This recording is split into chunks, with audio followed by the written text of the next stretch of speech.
see. See how many Troy rushes here. They have everybody back to try to knock one down.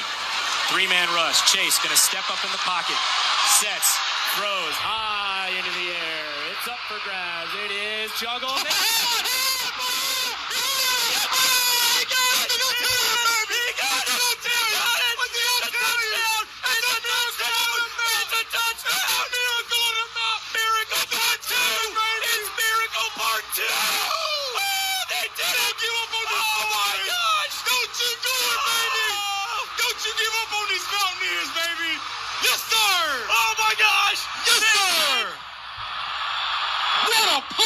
Deflected back into the arms of Christian Horde. They stormed the field. App State wins on Miracle on the Mountain Part 2. Final score, App State 32, Troy 28. It is great to be a Mountaineer. Woo!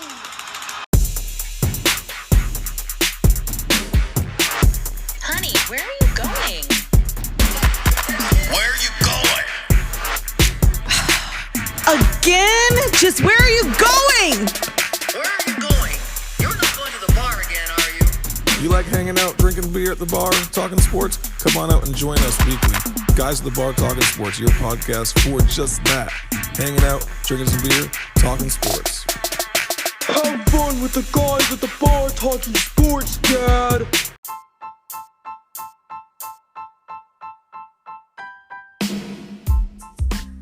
Do you want to help support the show? Well, we're doing it for beer. So go ahead and buy us a beer.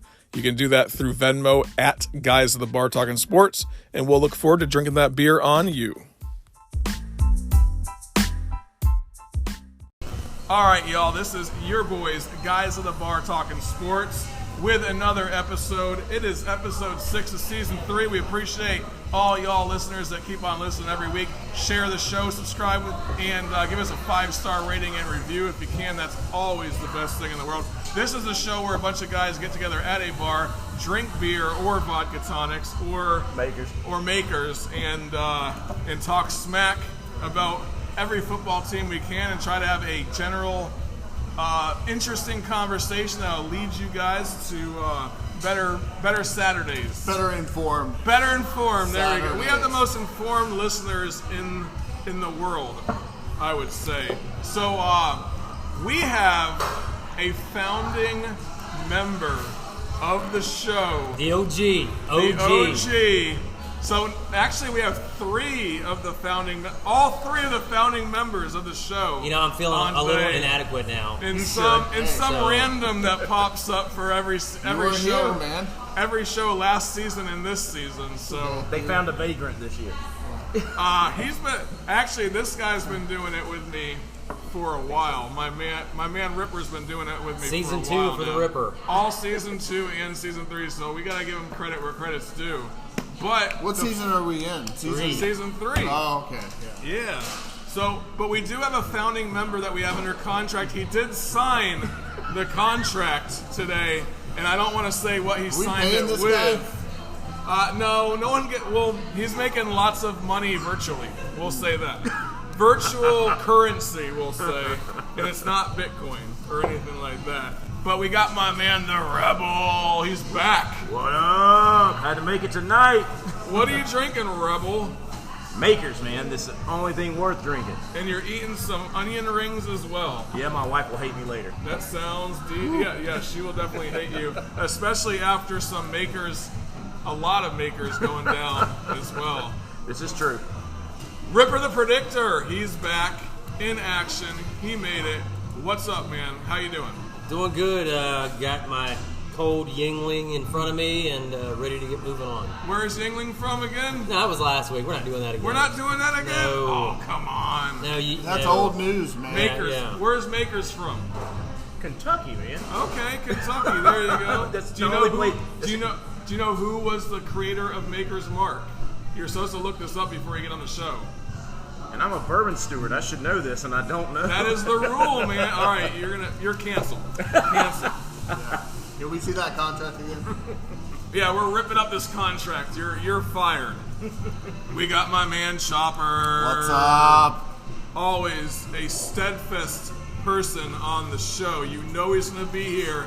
He might be 5 minutes late, but he was not 5 minutes late tonight. Old Faithful. Old Faithful. What are you drinking, my man? Cold, tasty beer. What is it? Cold, tasty beer.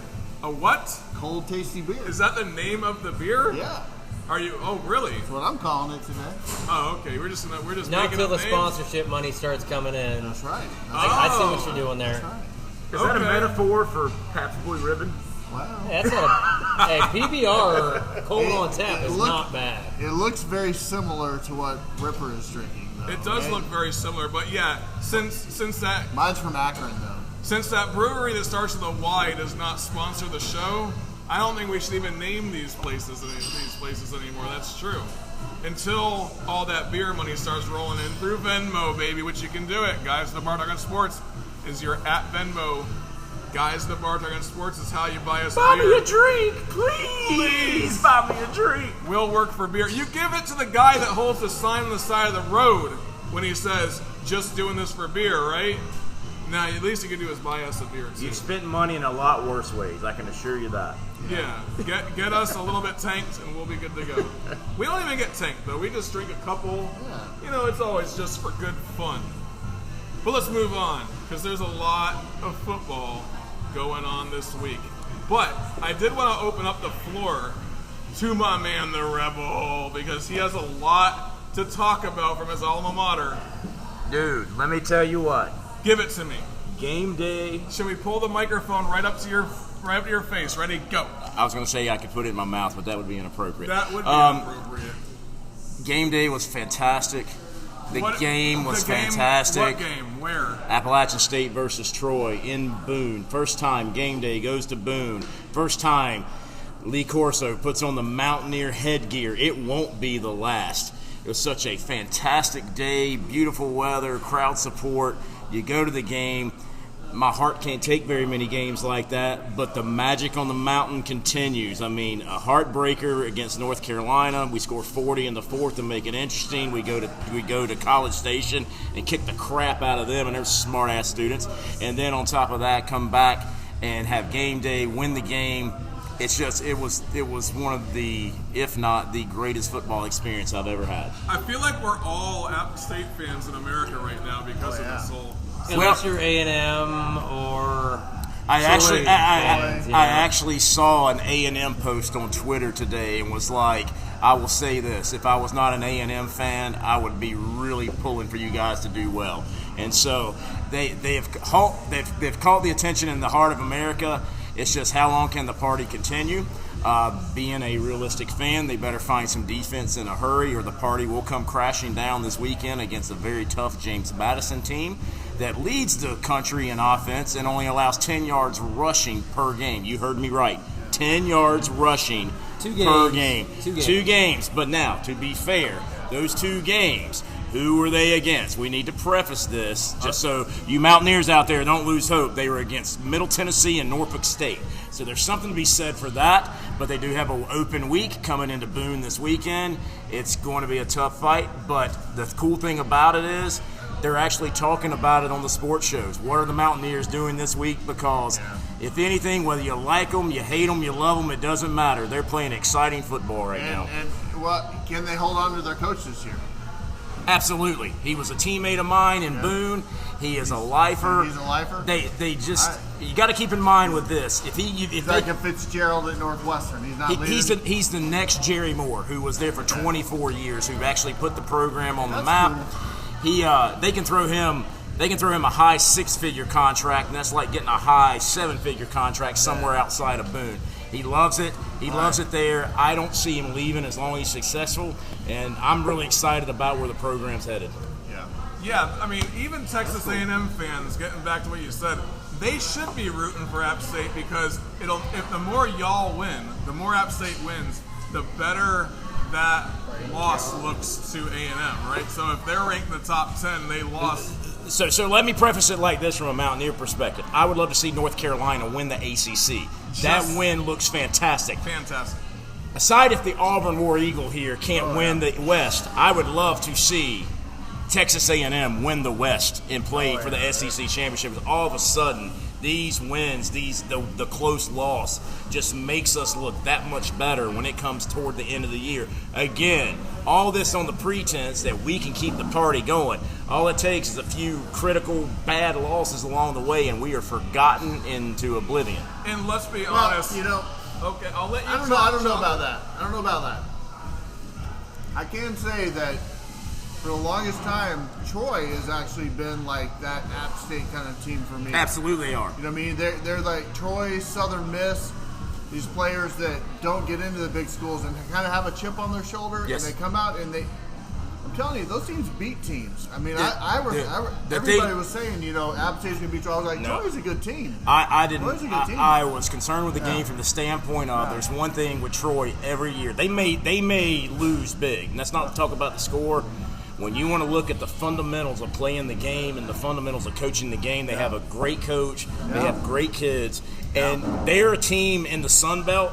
You talk about a team when you're looking down, are we going to have a successful year? You see them on your schedule. You go, I'd rather be playing somebody else. you know. And so, no, I agree with you 100%. Yeah, those kids in Alabama that didn't get a look from Auburn, they didn't get a look from Alabama, but they are good dang players, man. Absolutely. You know? And I feel like in today's world of NIL, you have these kids, and I didn't foresee this happening, is you have these kids that aren't getting these big money contracts, and if you get the big money at a big school, they expect you to play, and so therefore now you're having a lot of these transfers moving out. You look at Appalachian State's quarterback, Chase Bryce. He was at Clemson, he transfers to Duke, he now transfers to Appalachian, and he pulls no bones about it that those were great experiences, but he has finally found the fit that fits him. Last year, receiver Sutton was a Kansas State transfer that came in and lit it up, actually got signed as a free agent in the NFL. So, you know, it's to your point, you know, Alabama and Auburn can only offer but so much. And you think about it, what's the next biggest school in Alabama aside from Troy? There isn't. So I can tell you, it's a solid program. We got lucky to get out of there with a win, but I'll take it with a smile on my face and was so glad I was there to witness it. Ripper, what are your thoughts, man? You're kind of quiet over there. No. We got our resident App State expert. I say go, man. No, we're good, man. The I could topic do is- this. I could do this all night. I'll Yeah. wrap it up with it was a great weekend. I was glad I was there to experience it, and I can only hope we keep the train rolling and we get to experience it again. I'm very happy for you. That's awesome. I appreciate it, brother. Well, let's dig in to some of these games that are coming up this weekend and the top 25 matchups that are going on. I think there was only 3 of them that were top 25 matchups, and then I had a couple of other games that I wanted to talk about as well. Let's start off with the Arkansas and Texas A&M game, since we were just talking about Texas A&M anyway. And I think that they're a little bit, at rank number 23, I think that there's a little bit of shell shock on anyone's part to give them that much credit. And then again, they beat Miami last week, but barely beat them, right? Arkansas is the favorite in this game right now. I think they're ranked number 10. They have a 1-2 punch of quarterback KJ Jefferson and Raheem Sanders, their running back. I mean, they have a running game like you wouldn't believe. I'm not convinced about Arkansas's defense, though. I said that when they were going to play South Carolina as well. Arkansas's defense, running the ball, they're stopping people, but on that secondary and their corners, people are putting up 300 yards consistently against Arkansas. The thing is does Texas A&M have the ability to throw the ball with whichever quarterback they decide to come out with on this? Ripper, I'm going to start with you on this because you've been a little bit silent, and and it's not like you. You like to talk. I like to take my turn, and that's what I'm doing. So take your turn, my man. Yeah, I think Arkansas has been overrated. You think Arkansas is overrated? Yeah, the entire last 2 weeks they've been in the top 10. They struggled last week with their former head coach Bobby Petrino and who was it, Missouri State or Missouri Technical College, something like that? Yeah, so Missouri put up 40 yards rushing, but 375 yards through the air. Right. Yeah. So that's a weakness that Arkansas has. Right. And as we just learned from Rebel and from the last 3 weeks of college football, App State's not a pushover. They're a pretty good, solid, football team. Texas A&M does have a lot of talent. I think they're trending in the right direction. They did just knock off the number 13 team. So I'm going to go with A&M to prevail and get a top 10 victory here. I'm going with A&M too. Big thing, night game at Kyle Field. And they don't have a choice, but they have to win this game. My pick is A&M from the standpoint of there's a lot of things you can question about A&M. You can question commitment, you can question coaching, you can question a lot of things. What you cannot question is talent. And what does talent need? It needs time, it needs reps. And I think what you will see from Texas A&M as the year goes on, they will get better and better, and by the end of the season, they potentially could be the team everyone thought they could be, just from the standpoint of this talent. You got to think about it like this. Individual talent's got to become a team, and how do you do that? By playing the game. So by the end of the year, my prediction is they're not going to be a team you want to play. Am I saying they're going to beat Alabama? No, I'm not saying that. Am I saying they're going to go to the SEC Championship and beat Georgia? No. But I'm saying a team like Arkansas, who's on the up and up, this kind of sort of, not to be cliche, can be a trap game from them, just from the standpoint of they have something to prove now. Coming in the game, they got told, it's like the old Mike Tyson thing, you're great till you get punched in the mouth.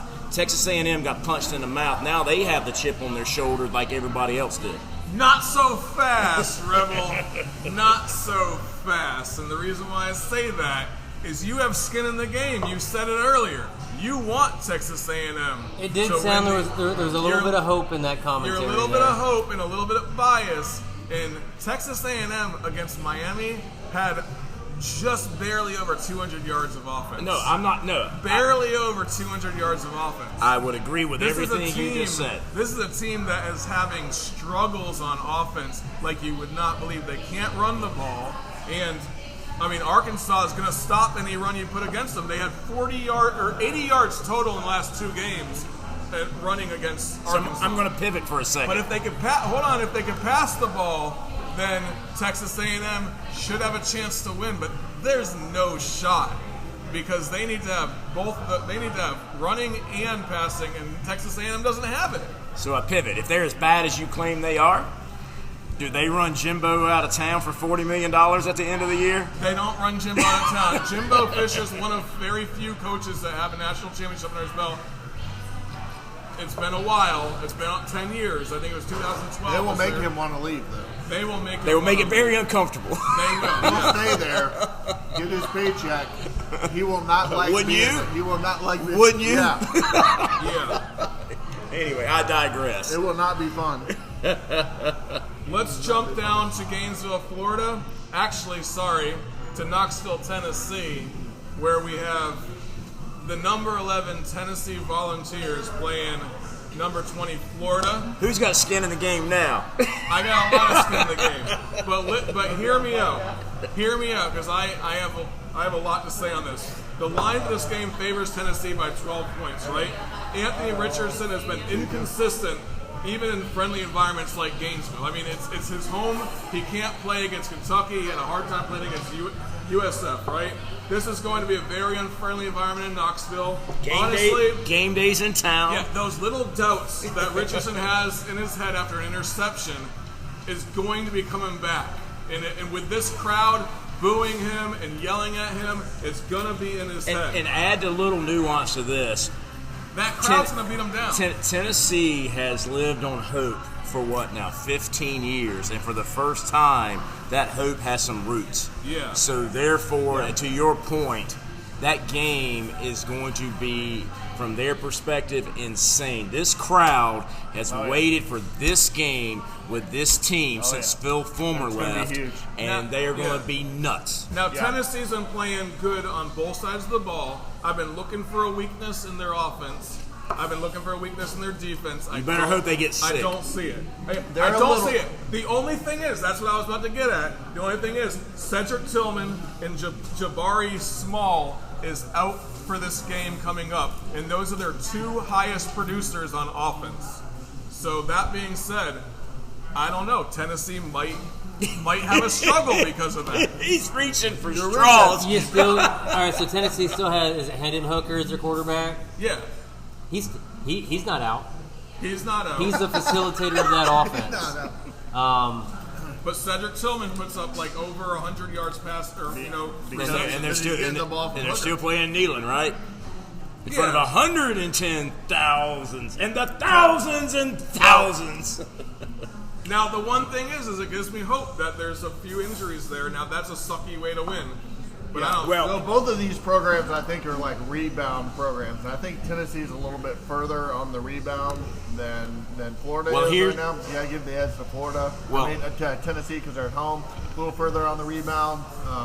Here's the X factor for the Florida folks out there, in my opinion, is even though he's still trying to get acclimated, Billy Napier is one of the best schemers there is in this country. I have seen it for years, playing in the Sun Belt with Lafayette.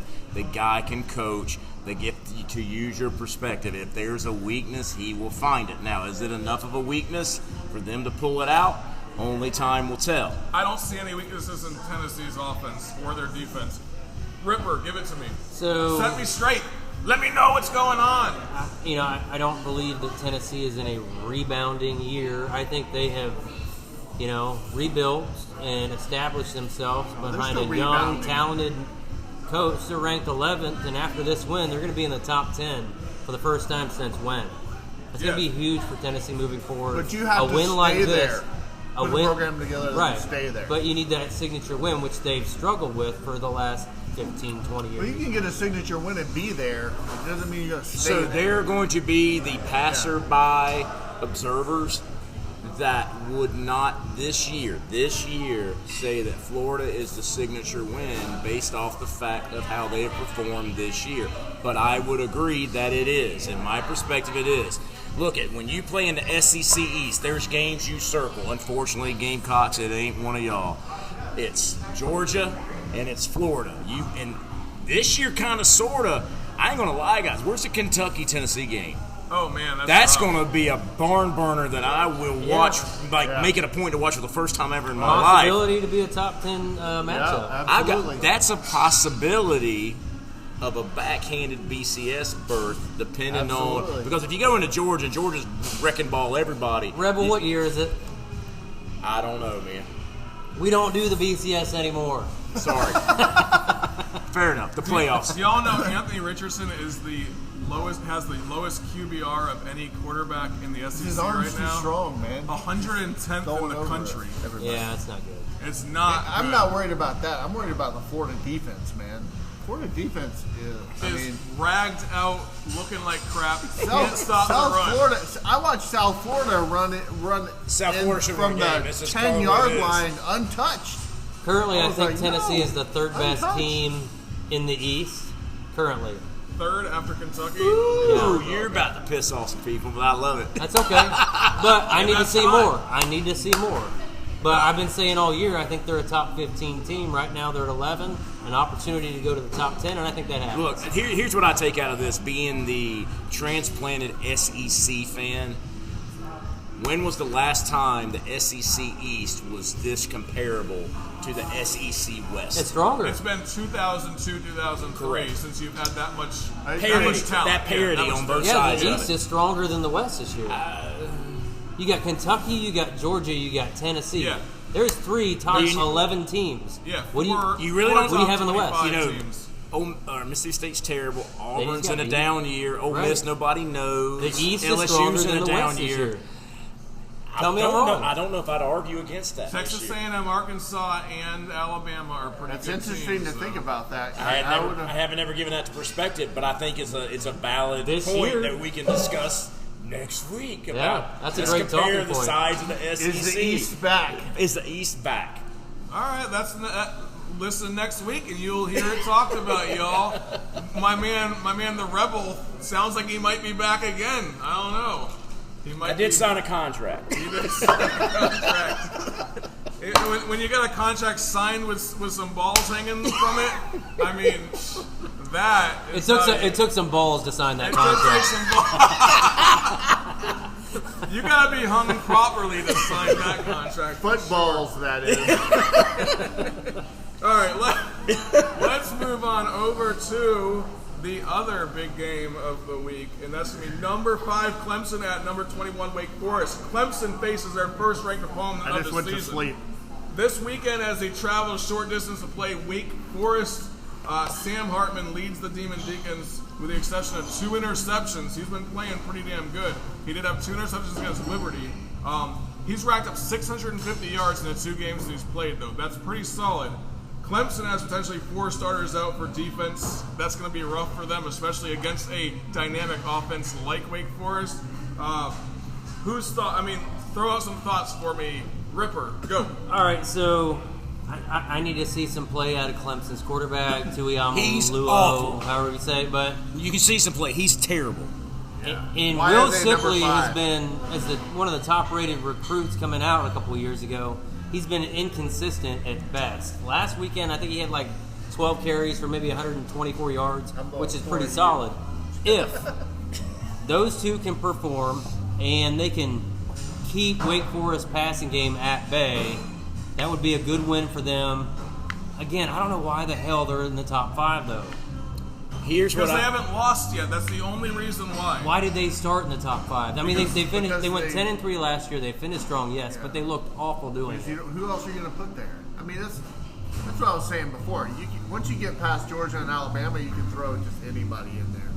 I mean, that's just You stupid. throw a school, whoever you want in there. I mean, Ohio State's probably somewhere. Yeah, they're a cakewalk team. Yeah, so is Michigan's pretty. I mean, this is our SEC fan. Once you get past Georgia and Alabama, I mean, it's just a free-for-all. It must be hard to be in a has down this- year. Chopper only thinks terrible. that SEC football is gonna be one. Here's what I will tell you is this. Now, granted, when I say traditionally, the last 5 to 7 years is the exception to the rule. But when you go back and you look at Clemson before the Dabo Swinney years, and that's a long way back, I get that. Wake Forest was a place they lost every time they went up there and played. They would be having a great year under Tommy Bowden, and Wake Forest would put a dagger through his heart. And the thing is this, last week Wake Forest had a hell of a game against Liberty. Liberty had an opportunity to beat them. I think it's because they went for 2 I and think missed they it. were looking They could've over tied it, and gone looking to this overtime. game. I don't think they prepped for Liberty. They have been prepping 2 weeks for this Clemson game, and they're going to come in. I want to say my upset pick of the week is Wake Forest over Clemson, but I think I'm thinking more with my heart, not my head. But I do think they cover the spread. Is that a night game Wake or Forest. a day game? It don't matter in Winston. Wake Forest. I thought it was a Clemson. So Wake Forest did lose last year, 48-27, against a Clemson that was down last year as well. And I think they started out 8-0 last year. They did. Wake Forest did. did start off 8-0, yeah. So I think they were in the top 10. Here's the way I look at this. If Wake Forest can find a way defensively to come out and hit Clemson's quarterback in the mouth, he gets rattled. He gets rattled by a fart in the wind, and he'll start throwing picks all over the place and dropping the ball and acting like he's lost his mind. Not so fast. That is not so fast. Not All I'm so telling you, fast. if Wake Forest's defense can get after him early, either they'll pull him or they will lose the game. DJ Ukulele has lost like 30 or 40 pounds or something like that. He's a little bit more maneuverable than he was last season. Which means he's more breakable, sir. But I think that we've underestimated him just like a lot of people underestimated. What games have you been watching? He is awful. He looked great when he stepped in for... When he was flying around the plane with Dabo over the campus? Yeah, he looked great then. No, when he stepped in for Sunshine. In his freshman year. A couple seasons ago, Yeah. You know who else looked great when he stepped in for Sunshine? Chase Bryce. I'm just going to throw that little plug in there, my App State quarterback. I digress. I don't think any of them boys have the pretty hair as Sunshine, though. Now, last time we were talking about Sunshine on this show really was right before COVID happened on season 1. He just blanked. Who did he just blank? Huh? Who did Jacksonville just blank? Who what? Who did they just shut out? Jacksonville just shut out somebody last week. Oh, yeah. I don't remember who they played. Do you remember who Jacksonville played last week? Was it Indy? Good luck. Indianapolis. Yeah, it was. Yep. They didn't score. 1-1. Yeah. That's pretty impressive, ain't it? Yes. We're not there yet, though. We're not to the We're NFL not yet. talking NFL yet. And we hardly talk NFL on the show because that's not my primary love. My primary love is college football. Fair enough. Specifically SEC college football, but I like Big Ten college football when I'm watching the... Then lose to the SEC. Nebraska, man. I love Nebraska. Speaking of Nebraska, again, another report comes out today that Urban Meyer is in the office talking. Are they that stupid? No, he's consulting. No. So you heard it here first on Guys at the Bar Talking Sports. On Friday, there's a press conference scheduled where they're going to announce Urban Meyer's the coach starting next season, not this season. Oh, what? It's done. Signed, sealed, delivered. Done? You heard it here on Guys at the Oh, Bar Talking that poor Sports. kicker. Oh, man, I sure hope you're right. You heard it, man. I have inside information. And they started carving the tombstone for the Nebraska program if that happens. Urban Meyer can. He's going to turn the program around. He's going to win games. He's going to do that. He's won 2 national championships with 2 different college football teams. You know what? Who else has done that? I will rescind that statement now with NIL because now he will pull donors in that will pay players through the nose. I'm telling you, yeah. You know what? I now that I process this for a minute, I'm not saying it's going to happen, but they're going to have much greater talent pool. Let's put it. I just wonder how long he's going to last until he starts having these health issues again. Before he's grinding on a woman in his bar. No, I don't ever want to talk about that. Where did you hear this information? We're not. So I have. I don't know if this is. Are you just making stuff up? No, I have insider information through Facebook. Okay. I got a text, and that was the first thing I thought. Because the internet said so. No. Facebook said it's a sports reporter I follow that's from Nebraska. That reports on Nebraska. I read that on Wikipedia. You did as well? No. Oh, okay. So that being said, Guys at the Bar Talking Sports will soon be paying NIL money to some of the Nebraska players. All that money that we have that's rolling in, we might buy them a beer or something like that. I'm just kidding. Let's move on. Only if they're under 21, right? Let's move on, okay? Auburn and Missouri. Why? Oh, why did I bring up this game? I have a hunch. I would just leave too. It's a down year. Why have I brought up this game tonight? I really don't know. Chopper, why have I brought up this game tonight? It's beyond me. Because Captain Dink and Dunk at Missouri is just a terrible coach, but he had great talent at App State. Is that why? Okay. Is Missouri the worst team in the SEC East, worse than Vanderbilt this year? Yes. And is Auburn the worst team in the SEC West? No. Who's worse than Auburn on the SEC West? Give it to State, me. maybe? No. LSU? Brian Kelly is what I'm going to go with. I'm not going to say LSU. I'm going to say Brian Kelly. Nope, they're He's not going to worse. win a game or 2 or 5 or 7. Ole But Miss. just because he has Brian Kelly. No, Ole Miss is like... Ole Miss ain't No, bad. Ole Miss is pretty good. I mean, you have to. So you we wanted have that- to so set you- reality so you here. want- so you this wanted is that- the worst of the worst. So playing you wanted each that. other. So you wanted to have a conversation about who's going to tank in both divisions. Who's gonna? This is gonna determine who's the worst. So this is team. why you brought this up? So my question This is is this: determine who's the worst team in the SEC. That game right there will determine who's the worst. I don't think So Chopper asked me Man, this. that is- That's a cold it doesn't blood right include there. Vanderbilt. That's just asinine. That's mean. That's just downright mean. I don't Where's know, the game? man. Where's the Vanderbilt game at? Is it in The Nashville? Missouri game or the Auburn game? Or the Missouri Vanderbilt game? Where's that game? I'm not No. sure. I haven't looked up that Hey, schedule. Chopper, on behalf of Guys at the Bar Talking Sports, I would like to apologize to you. Thank you. Thank you. My question is Because this: I think Auburn would beat Florida. Candy, we need drinks. Hold on. Boom. I'm not saying. I know that Missouri is the worst team in the SEC East. I didn't say anything about the worst in the SEC because it's probably listed as Missouri, Auburn, or excuse me, Missouri, Vanderbilt, maybe Florida's down there somewhere. I get- South I'm in- Carolina. I understand I'm in South So- Carolina now, so- but is the slant towards the SEC so severe that we're talking about the worst possible 2 teams in the SEC? No, That's those the are not- talking no, point? no. I said possible. Guys, here's what I'm going to tell you. If we're going to have this conversation, and it pains me to say this, unless I see something different, it pains me to say this. You might want to put South Carolina in this conversation because they are bad. They are pretty bad. And I don't think it's because of lack of talent. I think there's just a hodgepodge of stuff. They haven't put it together. They've got talent. But They don't have that kind of talent. Georgia State should have beaten them. Georgia could have beaten them with a water boy. Okay, so in Arkansas, smacked them around. So if you want to have this conversation, let's go to the East. I don't either. Yeah, you don't have Vanderbilt or South Carolina in the conversation. And that pains me a lot. I'm a seasoned South Carolina ticket holder. That pains me. The three bottom teams could be Vanderbilt, South Carolina, and Missouri. But I didn't say. I said SEC East. You have to narrow one team down to be the worst on the SEC East. I don't think we know that. Missouri. I don't think we know that. Not yet. Yeah, that's true. If you made me pick today, I would pick Missouri. Yeah. As the worst. Yeah, as the same worst. here. Yeah. So what I'm saying that could move week to week. Now the SEC West, we all know, is way more competitive. The worst in the SEC West is probably better than the worst three teams in the SEC East. Sure. Yeah. So that's what I'm saying. So, Auburn, which is kind of ironic because we just talked about how the East might be stronger. The parity. So the top tier of the East is better than the top tier of the West. My question is, the lower, you know what I'm saying? Yeah. My question is, has Auburn ever finished last in the West in this current configuration of the SEC? No, it won't happen twice. Twice? No. Has it ever happened once? No. That's what I'm asking. But then again, when Auburn destroys Missouri this week, then we'll be talking different next week. And what was the conversation we're talking about next week? Comparing the parity between the East and the West. SEC. Boom. Can't wait. Let's move on.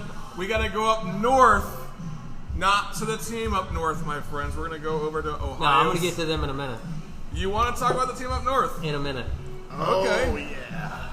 Ohio State, Wisconsin. Big game, first game for the... Wisconsin's not ranked. Ohio State, obviously, is the best in the Big Ten. What is this face that you're making, Rebel? Who was the flunky that kicked the crap out of Wisconsin week 1? Week 2. Week 2. Who was it? That was Washington State. Washington State. Went into Wisconsin. 17-14.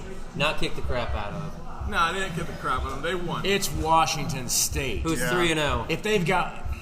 It's the Pac-12, 10, whatever the hell they want to call it. If they've got one more point than Wisconsin, they kick the crap out of them. The team that fired their coach because he wouldn't get the COVID shot? Yes. They got a new coach, right? Apparently a really good one. Wow. Now, Ohio State, Wisconsin. I bring this up because I want you to have your day of fame on this show, my man. Ripper, give it to me. What's going to happen in this game? Does Wisconsin stand a chance against Ohio State? Absolutely. And I'm going to go back to week 1, Ohio State, Notre Dame. We were talking about that. Everybody's like, it's going to be, whatever, blah, blah, blah, blah. No, you got to play the game. Last season, Wisconsin had finished the season with the number 1 ranked defense in the country. Best defense in the country. What was the first? How did you start that? How did you start that statement? Last year? Last year. Now we're talking. This year, they've got the 8th scoring defense in the country after 3 weeks. They have a solid defense. Jim Leonard is their defensive coordinator, former Baltimore Raven, solid dude, great coach.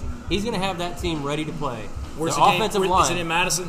No, it's at Ohio State, 7:30. The spread right now is 18 points. Ohio State covers that walk. I just looked again. It's moved. No, it's moved up. Okay. It's 18. They well, win you that know what? walking away. Hey, Rebel, you're going to get your moment in the sun. Give me a second. So, I love it. This is going to be a good game. It's going to be close in the first half. But overall, I believe you, but overall the talent for Ohio State, the ability to open up the ground game through the passing game is going to be the difference in this. I don't think it's going to be a blowout. I don't think Ohio State covers that 18 point spread. I'm going to go with it's 35-21. And let me throw a little extra carrot in there. It's a 7:30 game, so those Buckeyes are going to be ripe when they get in the stands. I'm a huge Buckeye fan. I know you are. So I know you are. I'm just trying to be real. I can appreciate your your just enough pessimism to keep it grounded. I like it. Well, it's true. As a passing fan that don't have a dog in that fight, Ohio State kicks the dog crap out of them. Do I want to see 77-0? Yeah, it's not going to happen. Now, so Ohio State has the talent. We're really banged up right now, honestly. Yeah, but they still have a lot of talent, a lot of depth receiving. Yeah. Night game in the horseshoe. Ohio State wins this big. Yeah, I would say they could probably cover the spread, but I don't really look at spreads that much. I just go for. But as long as we win, we're moving on, and that's what is most important. That's all that matters to you, yeah, man. So what's going on in the NFL? No, I'm not ready yet. Oh, that's right. We only have we're actually going on to what the fun next. So. All right, so this will be quick. So this is me being Are you an trying analyst. to tell us about the team up Yeah, north? the team up north. Who's Michigan, upset alert against Maryland. They destroyed Maryland last week. Right now, Maryland's 3-0. Tua's brother, Talia, He's playing good. he is. 6 touchdowns, 2 interceptions, but he's like 78% completion percentage. They've got 3 running backs that are averaging over 9 yards a carry right now. And I think this is the one opportunity where Michigan's going to overlook them. They have played weak teams so far to start the season. They are leading the country in points. They are like 4th in the country in points against. But watch out, upset alert, Maryland in the big house Beats Michigan. over Michigan. So And let me my give man you. Rebel is laughing over here. So let me give you Maryland's schedule. The first 3 games: Buffalo, Charlotte, and SMU. So my point with saying that is They're not ready. I'm not saying Maryland won't pull the upset. Maryland is one of those teams that's always sneaky, and every year they jump up and I just got a almost pull feeling, it off. man. But what I would say is I couldn't throw statistics at this game based off the schedule they have played thus far. But quite frankly, between you, I, and this table and microphone, I would love to see it happen. Yeah, but and here's the thing. Michigan hasn't played anybody either, and that's a big reason why they are leading the country in scoring and 4th in the country in defense. Great team. Michigan is a better team, but, sometimes you get those gut feelings. I'm probably going to be made a fool out of this one. No, but I'm going to go with To your point, Michigan is Colorado State, Hawaii, and Connecticut, and they are tied with James Madison as being the top scoring offense in the country right now. Chopper, hit me, man. What do you think about this game, or do you not care because it's not SEC? What game are we even talking about? Michigan. I really got lost. Michigan versus Maryland. Oh my God, I went to sleep. Sorry. Michigan big. I had Michigan pants, and so I'm going Michigan big. You have Michigan pants? Yeah. I knew I didn't like you for a reason. And that is why he's going with Michigan. All right, so Rebel, I don't know if you ever make it this far into the show when you listen, because most people don't. But this is the best part of the show. It's called, what's it called? What the fuck? Okay, what the fuck? It's a what the fuck moment from last week or in the past or whenever. It could be anything, but it's got to be sports related. Okay? So, let's go ahead and have my man You gotta circle around and come Ripper's back. going to do the first what the fuck. Good little primer for you. We're going to do a All right, so like it. here's my what the fuck moment for the night. It's the best part of the The show. Cleveland Browns have an opportunity to go 2-0 for the first time in 29 years. Have a 13-point lead with 1:30 left to go. What the fuck, Joe Woods, the Browns defensive coordinator? How are you going to let them drive down with Joe Flacco, score a touchdown, get the onside kick, and then go score another touchdown? You should be 2-0. You're 1-1. Joe Woods, what the fuck? What the fuck, Joe Woods? Go ahead. What the fuck? Yeah, so last week Chopper. in the Auburn-Penn State game, it appeared to me that Penn State and maybe the Big Ten speed has finally caught up with the SEC, maybe even surpassed. What the fuck? What the fuck? Are You know you what? getting the Big Ten props, son? I don't even know what No, to do there's right a now. hug going I don't even know on. how to handle this. There's This a hug is going amazing on right now. The guys What- that are talking sports show. I saw it, and I'm like, whoa. I Guys wish at the we bar had. getting hugs right I now. wish we had this on film. I totally wish we had this on film. What the fuck? Rebel, the That Rebel. wasn't biased. We were That being was- yeah, legit. that you was know? So to good. follow Yeah. kind of the So what's your what the fuck moment? I'm about to give you Rebel? one, man.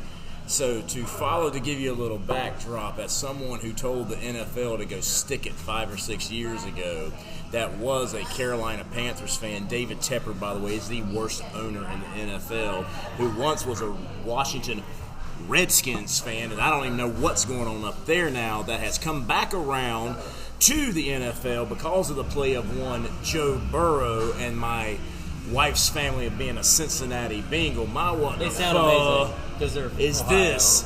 Is you went out, you revamped your line to allow Joe Burrow to get sacked 13, I think it is, times in 2 weeks. You went out. They only have one starting offensive lineman on that from the Super Bowl team still on that because we revamped our line, and he is running for his life and will not make it out of this season unless they do something. What the fuck did you do in the offseason to, quote, revamp this line? Or not. What the fuck? What the fuck? Cincinnati Bengals, what the fuck? They need to recruit, or they not recruit. They need to draft. They need to find people to come in. I'm befuddled by it. I mean, you got this guy who got you into the Super Bowl when nobody saw it coming. You should have dropped every coin you had in protecting this guy. That's what they do. That's what they do around all the great quarterbacks. You know, they always have a good line to protect them. I don't care how good your skill positions are. If in his second step somebody's in his face, he never can get him the ball, and that's the end. Or they're saying he holds the ball too long. Well, when you're running for your life 50 yards to the sideline, guess what? You're going to hold the ball too long. What the fuck? That's a good first what the fuck.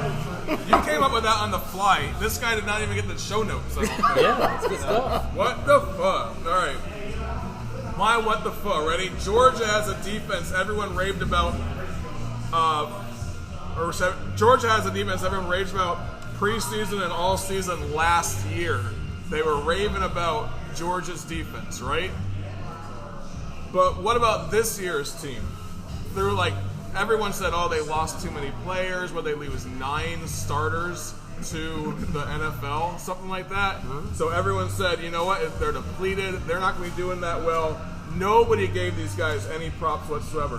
Through week 3 last season, Georgia had 23 points scored on them. 23 points only. Everyone was like, holy crap, these guys are in beast mode, right? This season, through 3 games, how many points do they have scored? 10 points. 10, yeah. 10 points scored. 3 in one game, 7 last week against Carolina, giving Ross for getting a touchdown against their 4th string. Whatever, but what the fuck, Kirby Smart?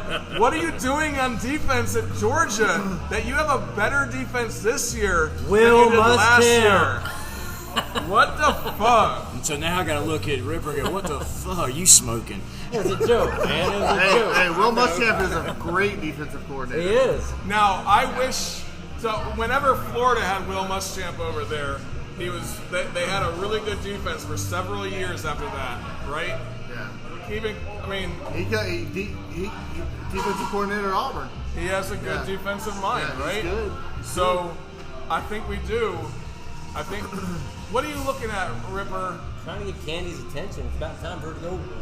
Oh, okay. She'll be doing it in a minute. Don't worry. Oh, telling us last call. We do have a last call segment on the show. Yeah, show 'em. I'll help you out. It's called Last Call segment.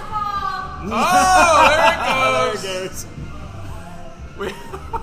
We got this. Oh, I got you. I've got you that right off the top. So we started doing a last call segment of the show as well. That's how we wrap things up on Guys at the Bar Talking Sports. This guy's he's not new. He's been with the show since season 1. He's the OG. But we kind of changed some things a little bit to make it more flow. I like it. You know? I like it. Last I like call. being thrown at my feet late. So, I like it. Well, we're going to start with Rebel. Let's do it. Who's your favorite player of all time and why? 1 minute, go. All right, so college-wise, again, I understand this is Pick one. It could be anybody. No, this is a college football player. It's a homer pick, obviously. You got to go that way, who you follow. And it is one Armonte Edwards at Appalachian State University. Never heard of him. And why? Well, you should. Because let me tell you why. Because in his time there, what did he manage to do? He won 3 national championships, okay? And amongst those 3 national championships, he was a quarterback that had a 154.5 quarterback rating for the 4 years he was there. While he was there, he threw for 10,372 yards, 72 touchdowns, and oh, by the way, he's a quarterback who rushed for 4,300 yards and 65 touchdowns. That's pretty impressive. That is Tim Tebow type numbers, but because it was FCS, nobody ever really knew. I know a lot of folks who didn't like the Panthers trading up to get him. They tried to make him a wide receiver. It didn't work out. He went to Canada and won a Grey Cup. in the conversation. Tebow didn't pass for that many yards, and he didn't rush for that many yards. And that is almost a what the fuck moment for me. You trying to merge the two segments or what? Yeah. Chopper, give it to me, man. What? Favorite player of all time? And why? Vince Jackson. Tell me more. Greatest player ever in college football. Where did he play? Auburn. Okay, you gotta explain this to our Position? listeners, man. Running back. Okay. Vince Jackson. Over Bo. Yes. Oh, that's Bo. That's Bo. There you go. Ain't nobody know that. That's Bo. Good one. I got you like good. what you I did got you there. good. I got you I good. like that. I got you good. I don't need to explain, do I? Bo. Now, Bo Vince- knows, right? Vince knows. Bo knows. All right.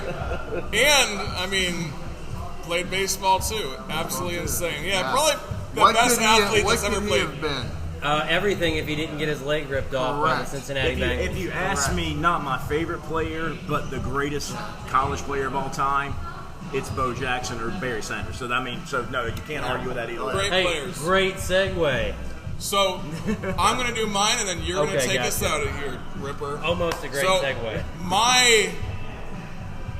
Well, we don't have Brookie DC here to do segues, okay? I mean, Brookie DC is our segue master. You know, he's the one that kind of changes subjects. does. So, my favorite player of all time obviously needs no explanation why.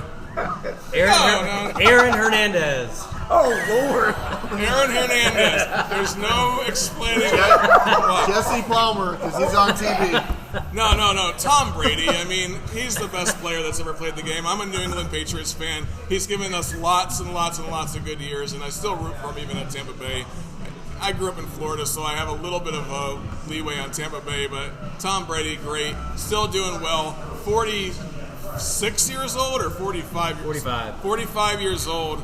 I mean, come on. There's no way that you can't say this is the go. Everyone knows that, but he's my favorite player of all time. So he went to the team up north as well, or upstairs, the team up north. He played at Michigan. Yeah. From California. So having followed Brady, I'm going to put this little blurb in there. There are people saying that Cooper Rush for the Cowboys is the next Tom Brady that comes out of nowhere, runs a marquee quarterback off, and wrecks Hey, the Rebel, world. you going to let me talk tonight or not? What is your take on that?